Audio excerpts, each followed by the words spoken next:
सारा सेबी विवाद, यह सब बातें सुन सुनकर आप और मैं, हम सभी लोग अब थक चुके हैं। हम सभी लोग सुप्रीम कोर्ट से यह उम्मीद लगाए बैठे हैं कि सुप्रीम कोर्ट जल्द से जल्द इस समस्या का निवारण निकालकर हमें देगी। दोस्तों, जैसा पिछले कुछ सालों से हो रहा है, ऐसा देखकर ऐसा नहीं लगता आपको कि सुप्रीम कोर्ट न्याय और जनता के लिए काम करना तो दूर की बात है, सुप्रीम कोर्ट कहीं ना कहीं अपने जो उनका मूल है, उस मूल को सुप्रीम कोर्ट भूल गई है। मान लीजिए कोई मर्डर का केस होता है, कोई चोरी का केस होता है, तो उन केसेस में क्या होता है कि कुछ पर्टिकुलर लोग ही उस केस से जुड़े होते हैं, 5 लोग, 10 लोग, 15 लोग। लेकिन जो सहारा सेबी का केस है, इसमें सबसे पहले जुड़े हैं 12 लाख कार्यकर्ता।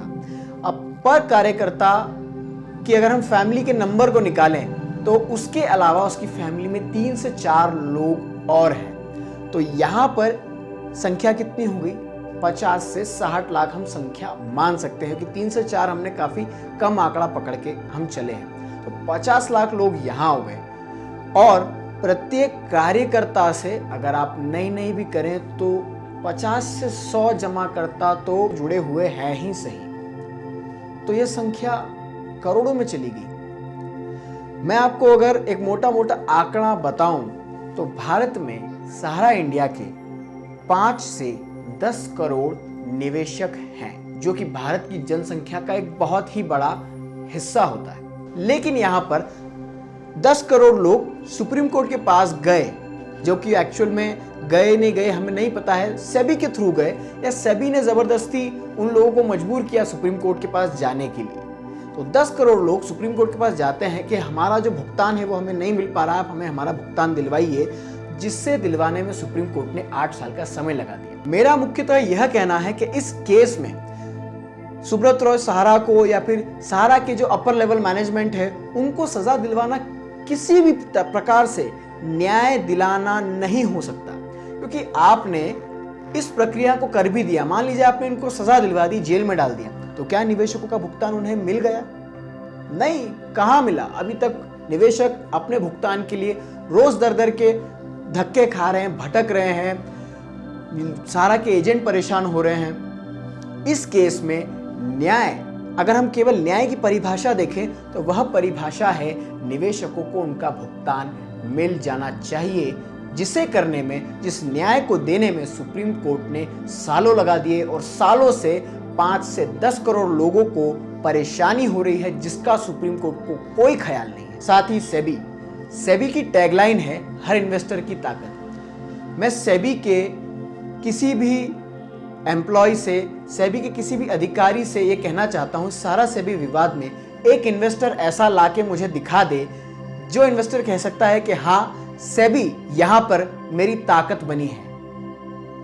ये जो पूरा बखेड़ा खड़ा हुआ है, जो ये करोड़ों लोग धक्के खा रहे हैं, जो लोगों के बीच में झगड़े हो रहे हैं, लड़ाइयां हो रही हैं, जो लोगों की पूरी फैमिलीज डिप्रेशन में जा रही हैं, लोगों की जीवन भर की कमाई सारा में फंसी है, मिल नहीं पा रही है, और यहां पर सेबी क्या बनी है? लोगों की ताकत। सेबी खुद कहती है ना, हम इन्वेस्टर की ताकत है। ये कौन सी ताकत हो भाई? आप क्या कर रहे हो?